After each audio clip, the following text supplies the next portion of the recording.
ಇನ್ನು ಭಾರತ ಮತ್ತು ಐರೋಪ್ಯ ಒಕ್ಕೂಟ ಐತಿಹಾಸಿಕ ಮುಕ್ತ ವ್ಯಾಪಾರ ಒಪ್ಪಂದಕ್ಕೆ ಸಹಿ ಹಾಕಿವೆ. ಈ ಚಾರಿತ್ರಿಕ ಒಪ್ಪಂದವನ್ನ ಈಗ ಆಲ್ರೆಡಿ ಯುರೋಪಿಯನ್ ಕಂಟ್ರೀಸ್ ಕೂಡ ಅದನ್ನೇ ಹೇಳ್ತಾ ಇದ್ದಂಥದ್ದು ಮದರ್ ಆಫ್ ಆಲ್ ಡೀಲ್ ಅಂತ. ಪ್ರಧಾನಿ ಕೂಡ ಹಾಗೇನೆ ಅದನ್ನ ಬಣ್ಣಿಸಿದ್ದಾರೆ. ಐರೋಪ್ಯ ಒಕ್ಕೂಟದಿಂದಾಗಿನ ಅಥವಾ ಒಕ್ಕೂಟದೊಂದಿಗಿನ ಒಪ್ಪಂದ ಇದೆಯಲ್ಲ, ಇದು ಮುಂದಿನ ವರ್ಷದಿಂದ ಜಾರಿಗೆ ಬರುತ್ತೆ. ಇದರಿಂದಾಗಿ ಏನ್ ಲಾಭ? ಯುರೋಪ್ನ ಕಾರ್ಗಳು, ವೈನ್ ಸೇರಿದಂತೆ ಹಲವು ಉತ್ಪನ್ನಗಳ ಮೇಲಿನ ಸುಂಕ ಇಳಿಕೆ ಆಗುತ್ತೆ. ಎಲ್ಲಿ? ಭಾರತದಲ್ಲಿ. ಸೊ ಭಾರತದಿಂದ ಆಮದು ಮಾಡಿಕೊಂಡಂತ 99.5% ವ್ಯಾಪಾರ ಉತ್ಪನ್ನಗಳ ಸುಂಕವನ್ನ ಯುರೋಪ್ ಒಕ್ಕೂಟವು ಕೂಡ ಕಡಿತಗೊಳಿಸುತ್ತೆ. ಸೊ ಭಾರತೀಯ ಸಮುದ್ರ ಉತ್ಪನ್ನ, ಜವಳಿ ಸರಕುಗಳು, ರಾಸಾಯನಿಕ, ರಬ್ಬರ್, ಹವಳ, ಆಭರಣ ಸೇರಿದಂತೆ ಹಲವು ಉತ್ಪನ್ನಗಳ ಸುಂಕ ಶೂನ್ಯಕ್ಕೆ ಇಳಿಯಲಿದೆ. ಕೆಲ ಉತ್ಪನ್ನಗಳ ಸುಂಕ ಈಗಿರುವಂತಹ ಸುಂಕಕ್ಕಿಂತ ಅರ್ಧಕ್ಕಿಂತ ಹೆಚ್ಚು ಇಳಿಕೆ ಆಗಲಿದೆ. ಯಾಕೇನು ಐರೋಪ್ಯ ಒಕ್ಕೂಟಕ್ಕೆ ಕೂಡ ಅದೇನೆ. ಅಲ್ಲಿಂದ ನಾವು ಆಮದು ಮಾಡಿಕೊಳ್ಳುವಂತಹ ವಸ್ತುಗಳ ಸುಂಕ ಕೆಲವೊಂದಷ್ಟು 0%ಗೆ ಇಳಿದ್ರೆ ಇನ್ನು ಕೆಲವಷ್ಟು 50% ಈಗಿರುವಂತಹ ಸುಂಕಕ್ಕಿಂತ ಕಮ್ಮಿ ಆಗುತ್ತೆ.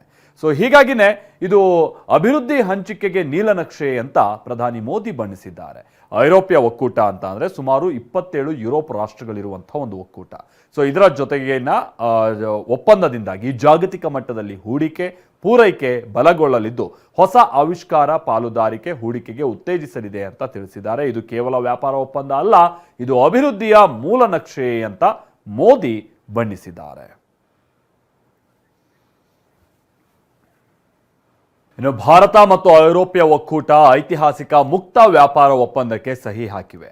ಈ ಚಾರಿತ್ರಿಕ ಒಪ್ಪಂದವನ್ನ ಈಗ ಆಲ್ರೆಡಿ ಯುರೋಪಿಯನ್ ಕಂಟ್ರೀಸ್ ಕೂಡ ಅದನ್ನೇ ಹೇಳ್ತಾ ಇದ್ದಂಥದ್ದು ಮದರ್ ಆಫ್ ಆಲ್ ಡೀಲ್ ಅಂತ. ಪ್ರಧಾನಿ ಕೂಡ ಹಾಗೇನೆ ಅದನ್ನ ಬಣ್ಣಿಸಿದ್ದಾರೆ. ಐರೋಪ್ಯ ಒಕ್ಕೂಟದಿಂದಾಗಿನ ಅಥವಾ ಒಕ್ಕೂಟದೊಂದಿಗಿನ ಒಪ್ಪಂದ ಇದೆಯಲ್ಲ, ಇದು ಮುಂದಿನ ವರ್ಷದಿಂದ ಜಾರಿಗೆ ಬರುತ್ತೆ. ಇದರಿಂದಾಗಿ ಏನ್ ಲಾಭ?